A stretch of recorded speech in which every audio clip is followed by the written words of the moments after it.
नमस्कार, SBT news में आपका स्वागत है। पेश है 4 मार्च शनिवार शाम 7:15 बजे राजस्थान की बड़ी खबरें।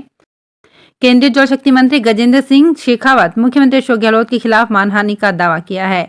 शेखावत ने दोपहर दिल्ली के राउज एवेन्यू कोर्ट पहुंचे और दावा पत्र पेश किया। सिंह ने संजीवनी घोटाले में उनके परिवार के बारे में की गई बयानबाजी को केस का आधार बनाया है। दरअसल गहलोत ने 21 फरवरी को सचिवालय में बजट की समीक्षा बैठक के बाद कहा था कि संजीवनी घोटाले में गजेंद्र सिंह के मां बाप, पत्नी सहित पूरा परिवार शामिल है।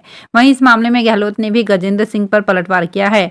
उन्होंने कहा, अफसोस, ऐसे घपलेबाज को पीएम ने मंत्री बना रखा है, ये कैसे मंत्री रह सकता है। संजीवनी घोटाले में गजेंद्र सिंह पर गहलोत लंबे समय से आरोप लगा रहे हैं। गहलोत गजेंद्र सिंह पर सरकार गिराने के षड्यंत्र के मुख्य किरदार होने के आरोप भी लगाते रहे हैं। राजस्थान की पूर्व मुख्यमंत्री वसुंधरा राजे अपने जन्मदिन से पहले चूरू के सालासर में शक्ति प्रदर्शन कर रही हैं। यहां जनसभा में राजे ने कहा, मैं संगठन की कार्यकर्ता के रूप में मोदी जी और नड्डा जी के नेतृत्व में चल रही हूं और आप सबको चला रही हूं। इस दौरान वे भाजपा के कद्दावर नेता रहे और पूर्व उपराष्ट्रपति भैरव सिंह शेखावत को याद करते हुए भावुक भी हुई। राजे ने कहा, वे मेरे राजनीतिक गुरु हैं और आज मैं जो भी हूं उन्हीं की वजह से हूं। वहीं जयपुर में पेपर लीक के विरोध में मुख्यमंत्री आवास को घेरने के लिए आगे बढ़ रहे भाजपा कार्यकर्ता पुलिस से भिड़ गए। पुलिस ने कार्यकर्ताओं पर हल्का बल प्रयोग करते हुए उन्हें खदेड़ने का प्रयास किया।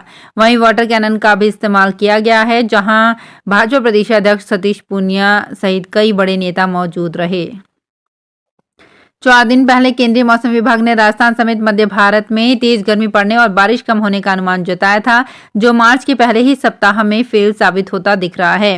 राजस्थान के उत्तर पूर्वी जिलों में बीती रात से ही आज सुबह तक कई जगहों पर बारिश होने से होली से पहले मौसम में ठंडक घुल गई।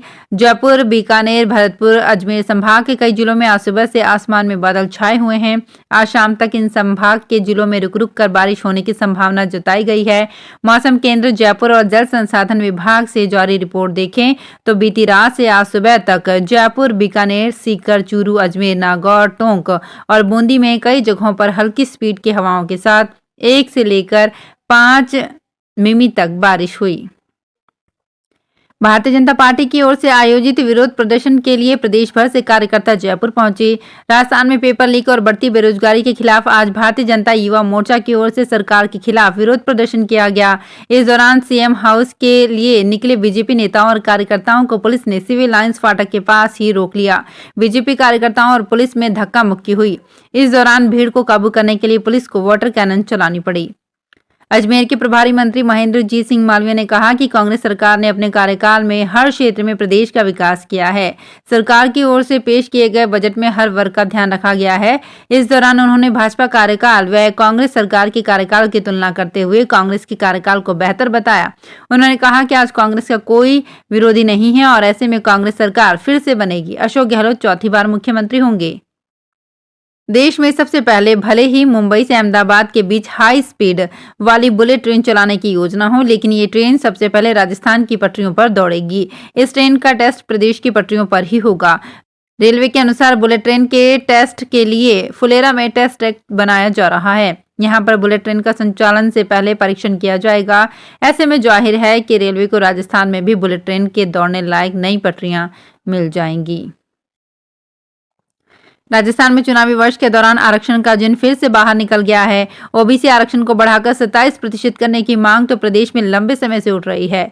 अब ईडब्ल्यूएस आरक्षण को भी 10% से बढ़ाकर 14% करने की मांग उठ गई है। श्री क्षत्रिय युवक संघ के जयपुर में खातीपुरा स्थित कार्यालय में देर रात सांसद, विधायक और पूर्व विधायकों की एक बैठक हुई। इसमें 25 से ज्यादा वर्तमान जनप्रतिनिधि मौजूद रहे। इन जनप्रतिनिधियों में सभी प्रमुख दलों के नेता शामिल थे। बैठक का मुख्य मुद्दा ईडब्ल्यूएस आरक्षण रहा। भारतीय जनता पार्टी ने शनिवार को 20,000 रुपए की रिश्वत के साथ गिरफ्तार अजमेर बीजेपी के पार्षद वीरेंद्र वालिया को पार्टी से निलंबित कर दिया। प्रदेश संगठन के द्वारा 18 दिन बाद इस कार्रवाई को अंजाम दिया गया। पार्टी ने वालिया से 15 दिन में स्पष्टीकरण मांगा है। गौरतलब है कि पार्षद वीरेंद्र वालिया को विगत दिनों मकान मालिकों से मकान बनाने के लिए 40,000 रुपए की रिश्वत मांगी थी, जिसके बाद एसीबी ने 20,000 रुपए की रिश्वत लेते पार्षद और दलाल को गिरफ्तार किया था। राजस्थान में आरपीएससी पेपर लीक मामले में शेर सिंह का नाम सामने आने के बाद से ही राजस्थान पुलिस की 10 अलग अलग टीमें शेर सिंह मीणा को गिरफ्तार करने के लिए जुट गई हैं, लेकिन अभी तक उसका कोई भी पुलिस को विशेष सुराग नहीं लगा है। अब उदयपुर एसपी विकास शर्मा ने शेर सिंह मीणा के खिलाफ 5,000 रुपए का इनाम घोषित किया है। अनिल उर्फ शेर सिंह मीणा जयपुर जिले के चोमू का रहने वाला बताया जा रहा है, जो स्वरूपगंज आबू रोड में प्रधानाचार्य के पद पर कार्यरत है। पुलिस की अलग अलग 10 टीमें उसके संभावित ठिकानों पर दबिश देने में जुटी हुई हैं। राजस्थान बेरोजगार एकीकृत महासंघ के प्रदेश अध्यक्ष उपेन यादव ने अन्न त्यागने के बाद लिक्विड भी छोड़ दिया है। उपेन यादव लाठीचार्ज करने वाले एसएचओ को निलंबित करवाने एवं दर्ज मुकदमा वापस करवाने की मांग कर रहे हैं। उपेन यादव ने 23 दिन से अन्न का त्याग कर रखा था, अब लिक्विड भी छोड़ दिया है। उपेन यादव का कहना है कि मेरे युवा बेरोजगारों पर लाठीचार्ज करने वाले एसएचओ को बर्दाश्त नहीं करूंगा और अंतिम सांस तक संघर्ष करूंगा। दौसा नगर परिषद में सफाई कर्मियों की हड़ताल नासूर बनती जा रही है, लेकिन जिम्मेदारों का इस ओर कोई ध्यान नहीं था। सफाई कर्मी हर बार भुगतान नहीं मिलने का आरोप लगाते हुए कार्य बहिष्कार कर देते हैं, जिससे शहर की सफाई व्यवस्था बुरी तरह से चरमरा जाती है।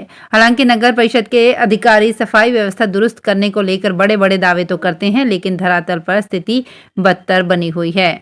यहाँ जनवरी फरवरी महीने का भुगतान नहीं मिलने से परेशान होकर सफाई कर्मी फिर हड़ताल पर हैं।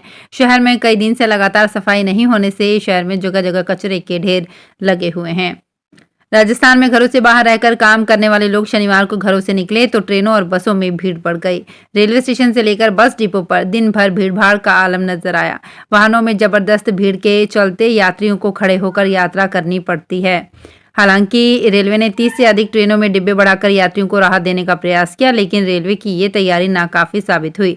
सामान्य श्रेणी के डिब्बों में पैर रखने तक की जगह नहीं थी। चाहे किसी भी रूट की ट्रेन क्यों ना हो, सभी जगहों पर भारी संख्या में वेटिंग लिस्ट देखने को मिल रही है। नवाचार और उद्यमिता राजस्थान के विकास को आगे बढ़ाएगी। ये उद्बोधन राजस्थान विधानसभा के पूर्व डेप्यूटी स्पीकर राव राजेंद्र सिंह ने प्रतापनगर स्थित जयपुरिया इंस्टीट्यूट ऑफ मैनेजमेंट में PHDCCI के सहयोग से नवाचार और उद्यमिता विषय पर राजस्थान 2030 श्रृंखला कार्यक्रम के तहत दिए। दिग्विजय ढबरिया ने राष्ट्रीय विकास में राजस्थान के उद्यमियों के महत्वपूर्ण योगदान पर प्रकाश डाला। विशिष्ट अतिथि पूर्व मुख्य सचिव अशोक कुमार जैन वेरिको के पूर्व प्रबंध निदेशक राजेंद्र भणावत थे। राजस्थान सरकार की बजट घोषणाओं के इम्प्लीमेंटेशन की समीक्षा करने के दौसा जिले के दौरे पर आए प्रभारी मंत्री विश्वेंद्र सिंह कलेक्ट्रेट सभागार में मीडिया से मुखातिब हुए। उन्होंने कांग्रेस विधायक हरीश मीणा के द्वारा विधानसभा में पेपर लीक का मुद्दा उठाए जाने के सवाल पर कहा कि हर सरकार में पेपर लीक होते हैं और सरकार द्वारा कार्यवाही भी की जाती है। हरीश मीणा ने पेपर लीक पर कब बोला, मुझे इसकी जानकारी नहीं है। वो मेरे अजीज मित्र हैं, मैं उनसे बात करूंगा कि आपको पेपर लीक प्रकरण में सरकार द्वारा की जा रही कार्यवाही में कहाँ कमी लग रही है। टोंक में अचानक मौसम बदलने से एक बार फिर से किसानों की चिंता बढ़ गई है। बादल छाने से किसानों को चिंता सताने लगी है कि कहीं बेमौसम बारिश हो गई तो खेतों में काटी जा रही और कटी पड़ी सरसों की फसल खराब हो जाएगी। उधर बादल छाने से एक बार फिर से मौसम ठंडा हो गया। सुबह से ही ठंडी हवा चल रही है। इससे लोगों को कुछ दिन से पड़ रही गर्मी से राहत मिली है। तो फिलहाल इस बुलेटिन में इतना ही, फिर हाजिर होंगे कुछ और बड़ी खबरों के साथ।